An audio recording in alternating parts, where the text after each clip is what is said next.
Hi, what is up guys? It's me, Marvin. It's another day, another food, another craving satisfactions. So for today's video, we're gonna do the food review in Casey's Tapsihan. So without further ado, if you're ready, then let's start. Hindi mo aakalain na dito lang siya sa mga ganitong stalls, diba?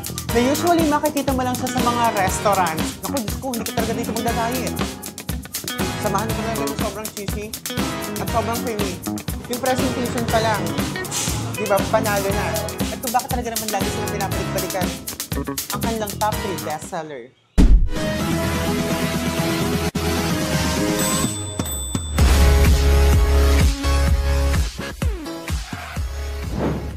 Oh, finally guys, after 3 years ng ating biyahe, grabe sa 3 years, di ba? After 3 years ng ating biyahe, from Manila going here in Nueva Ecija, di ba? Finally, we're already here in Casey's Tapsihan. And as you can see guys, sobrang clear and clean yung kanilang establishment. And nabalitaan kasi natin na sobrang lagi silang sold out and sobrang sarap ng mga food nila. So, let's find out. Let's go! Ayan, magandang gabi po. Kumusta naman po yung business namin dito? Di ba kasama ako, kasosyo ako sa business nila. Kumusta po yung business natin dito? Okay naman po. Ayan. Ano po pangalan po pala nila, ma'am? Chris Aquino. Kasi nabalitaan po namin is napakasarap ng pagkain niyo dito at lagi silang sold out. Di ba? Lagi silang sold out. Ano po yung, kailan po nagsimula yung business niyo po na to na food house? This June lang. This June?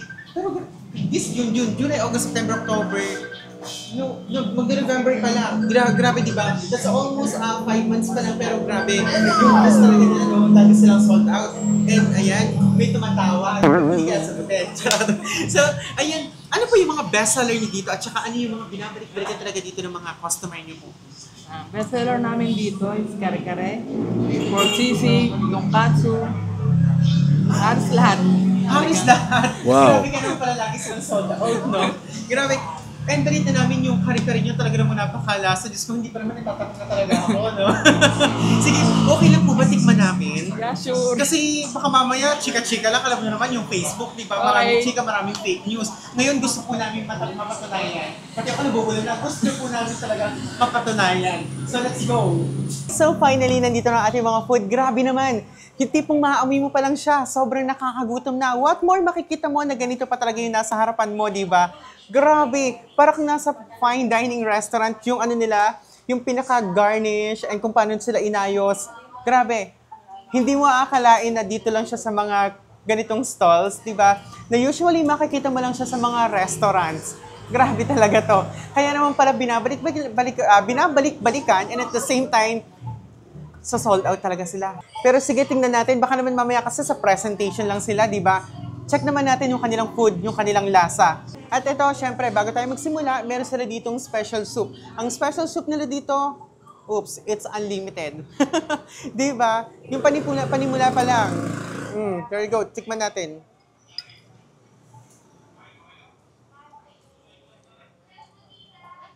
Ang sarap. Para siyang sinigang. Sinigang na maasim. Tapos may hint siya ng anghang. Di ba? Then there you go. Meron sila ditong chicken teriyaki, tonkatsu. For only 88 pesos. Di ba? For only 88 pesos. Yung presentation nila dito, meron kang mayonnaise on the side. And especially yung pagkakagawa nila. It's not just mayonnaise. So it also has cucumber on the side. Di ba? Merong tomato. And then nakatap yung kanilang teriyaki. Siyempre, kuha tayo sa pinakagitna para at least ma-check natin yung talagang tenderness. The tenderness of it. Diba? Sabi nga, ano daw? Then, there you go. Ay, ang lambot. It's like fall off the bone, pero wala siyang bone. It's seedless. Charot. Boneless po. Mula sa sauce na sobrang malasa pero hindi na overpower. And then yung breading niya na sobrang crispy lang. And then yung laman niya na sobrang juicy lang. Diba? So magko-complement siya talaga. And then samahan pa natin siya ng rice. Naku, Diyos ko, hindi ka talaga dito magda-diet. Ang sarap. Tikman naman natin yung kanilang mayonnaise. Oh, hindi siya mayonnaise. Hindi ko sure ha. Pero there's something hint na special dito sa mayonnaise nila. Diba? Parang, eto yung cucumber, diba? Sausaw mo dyan.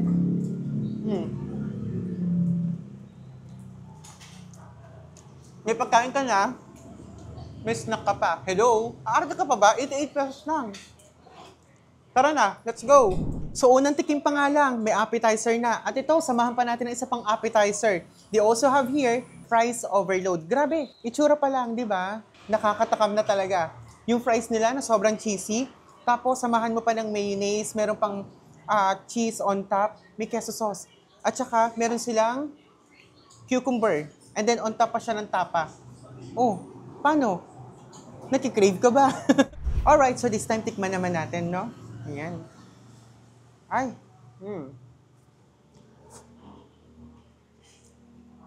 Malutong yung fries nila. Bagong luto. Samahan pa talaga ng sobrang cheesy at sobrang creamy. Tapos, meron pa siyang cucumber. And then, samahan pa natin siya ng tapa.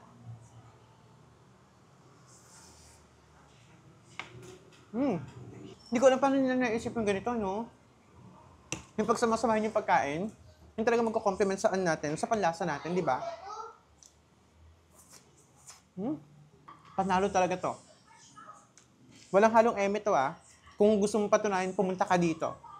Kasubukan tayo. Sarap! Kaya seryoso, masarap talaga. At ito pa nga, yung simpleng tapsilog lang dapat, pero sila ginawa nilang espesyal. Yung presentation pa lang, di ba, panalo na. So, syempre, titikman muna natin yung pinaka-tapa niya. Here.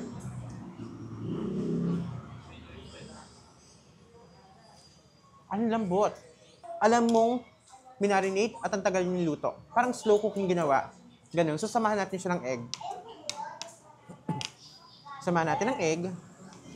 Then, samahan pa natin ng rice. Siyempre, Pilipino tayo eh. Huwag tayong umarte dyan ha. Sampalin talaga kita pag umarte ka dyan. Charot! So, here.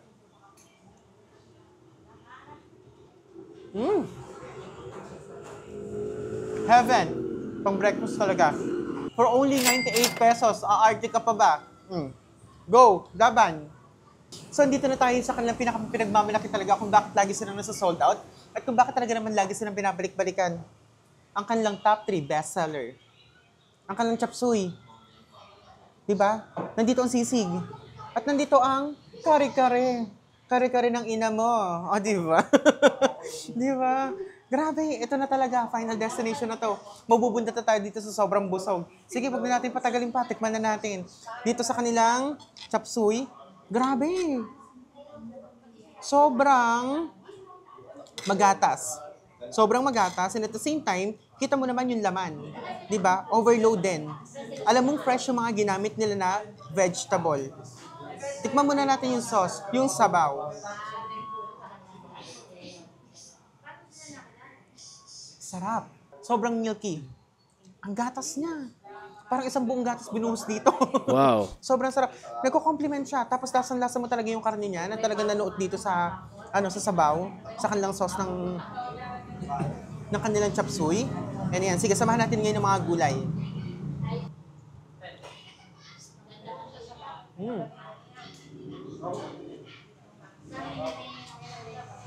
Ang sarap. Ang lutong ng mga niya, ng mga gulay, ang lutong. Alam mong fresh na fresh. Tapos yung karne, ang lambot. Yung isang serving na ganito, 180 pesos lang. It's good for one family. Good for sharing. Diba? From top 3, down to top 2, ang kanilang sisig. Sisig, usual naman to eh. Diba? Usual naman to. So parang normal naman, meron tayong sisig kahit saan, kahit sa kanto-kanto, meron tayong sisig. Pero tingnan natin kung bakit ito yung top nila dito at talaga namang bestseller. Sige. Ay!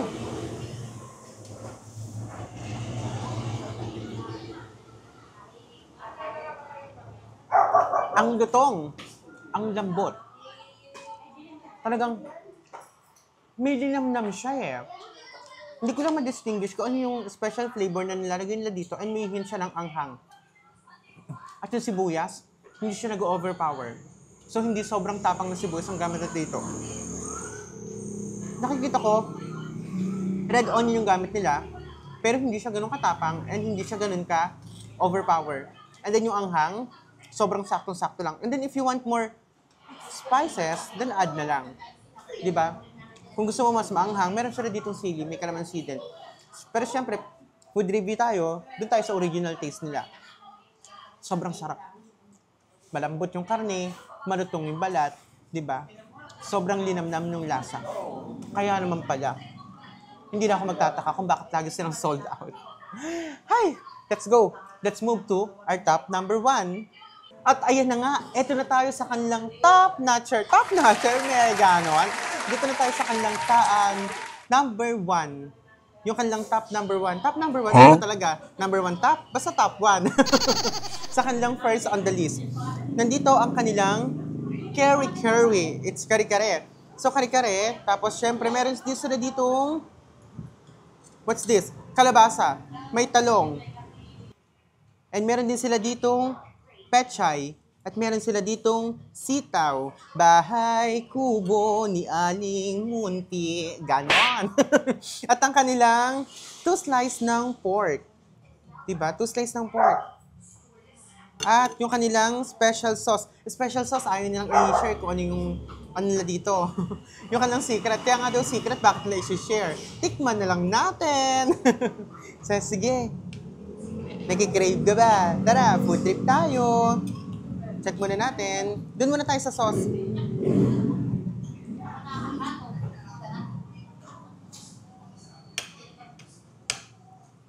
Hindi ako nagkamali. Purong-purong mani ang kanilang ginamit. Tapos sobrang creamy. Sobrang saucy. Manamis-namis. Diba? Yung lasa niya. Tapos samahan pa natin ng karne ng baboy. Ay, sobrang lambot na yung labas, crispy. Partida. Hindi pa yan yung pinakabalat. Hindi pa yun yung pinakabalat ng baboy. Pero ang crispy na, and then sobrang lambot ng laman. Sige, pagsamasamahin natin. Diba? Ay, ang crispy naman niya talaga. Grabe. Putok-batok tong ginagawa natin. Meron po ba kayong gamot sa high blood? Samahan pa natin ang rice. Sige. Overload. Arte ka pa ba? Tara, kain tayo. Pumuputok-putok sa salutong. Pag pinagsama-sama mo siya, grabe. Sobrang linamnam. Yung vegetable niya, sobrang tamang-taming pagkakaluto. Alam mong fresh na fresh pa talaga. Diba? Hanggang ngayon, puputok pa rin. Ang sarap. Kahit siguro wala ng bagoong, laban na laban to, promise. Pero sige, tikman natin yung bagoong nila, no? Yung bagoong nila, hindi siya yung usual na, yung parang maitim na bagoong natin, di ba, no? Hindi siya ganun katamis, di ba? Medyo may pagkamaalat. Pero not that so maalat. So, kaunti lang yung ilagay mo talaga. Mako-cover na talaga yung lasa ng buong kare-kare mo. Ang sarap niya. Nagko-compliment lahat. Diyos ko. Sige na, diyan ka na muna ha. Kakain na muna ako. Bye!